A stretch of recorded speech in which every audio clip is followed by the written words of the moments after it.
Greetings and salutations.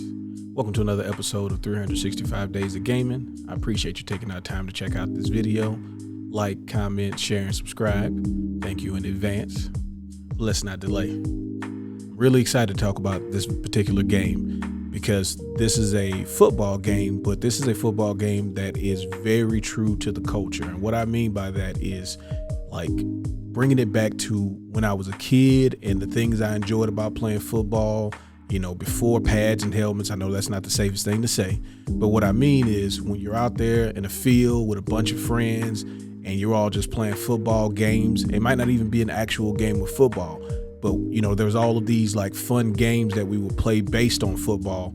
And for a long time, I never thought that you would see that type of gameplay or option in a video game setting. And of course, EABig would be the ones to do it. We're talking about NFL Street 2. Now, besides the fact that they have a really fun and really deep football game, that's not your traditional football game, right? It's a street football game. You know, they took basically what they did with NBA Street and turned it into the NFL, which seemed like a logical conclusion, given all the success of NBA Street, right? But how could you make it different and not just because you're playing football? Well, they figured out a way to do that, and it's all of these different mini games that you can play that are, you know, football based. So like, of course, our favorite was Crush the Carrier, which was known in my neighborhood as Throw 'em Up, Eat 'em Up. There's a few other names that it was used to describe this game that I definitely won't say for many reasons, right?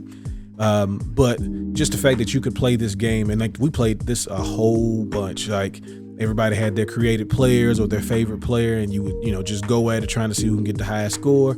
And it was just a good time. And, you know, we just run it back. Like there's no waiting, start it back up again. Played this a lot on the GameCube, which also means we were playing 4 players, which was always optimal when playing these type of games, right? Then you got stuff like the 2-minute drill that you can do, which is just seeing who can score the most points in 2 minutes. And another cool thing about it being 4 players is if it's a game where, you know, it's like the 2-minute drill, you can have 2-on-2 basically. Or you could do a 1-on-1 where it's just you and somebody else trying to see who can score the most, you know, given a certain number of tries. And then another game that I used to just love, like to play when we were kids, you know, there's a bunch of different names for it. They call it, you know, 500, 1000, or as me and my brothers would call it, Joe Montana Back to Pass. And, you know, they had these very cool ways you can do it. So you can do it just the normal way, seeing who can catch as many passes and get the most points. You can do it elimination style, which I always thought was really cool because then as you got towards the end, it became a 1-on-1 matchup. It's just, you know, a really great way to play football games.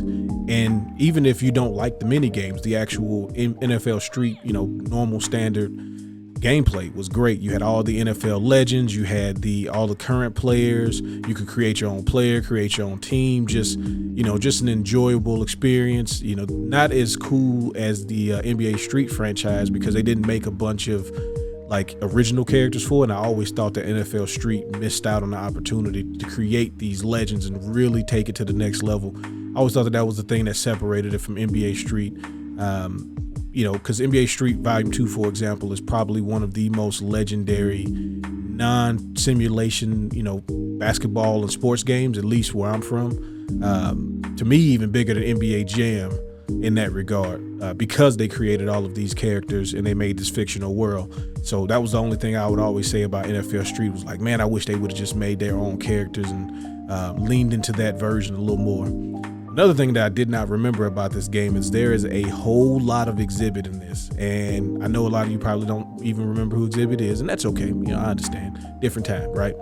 But the Pimp My Ride thing really carried over into some ways I did not think, because this game, like, he was on the cover, he's the whole training mode, he is an unlockable character, he's got his own team colors and everything. And I was just like, oh man, I didn't realize Exhibit was super heavy in this like that. But anyway, you know, enough about Exhibit. Back to NFL Street. Yeah, I really love this series. And I kind of hated where it went with after this, and just the fact that EABig essentially just dissolved and we never got, you know, updated versions. Like, could you imagine playing this on current gen technology or a PC version of this where people could just mod and do what they wanted to. But there were so many things that could have happened with the series, and unfortunately, like all of the other EABig franchises, we were robbed of that experience. But I wanted to, show some love and highlight a series, especially in the football space, because they don't do a lot of non-simulation football games, right? Where you got to see where the imagination could go with the wall jumping, the juking, all of the different personalities of all the football players being on display. I always thought that was a super cool thing, and I like that, so wanted to shout it out. So I appreciate you checking out this video. Hope you enjoyed it. Y'all have fun. Be safe. Peace.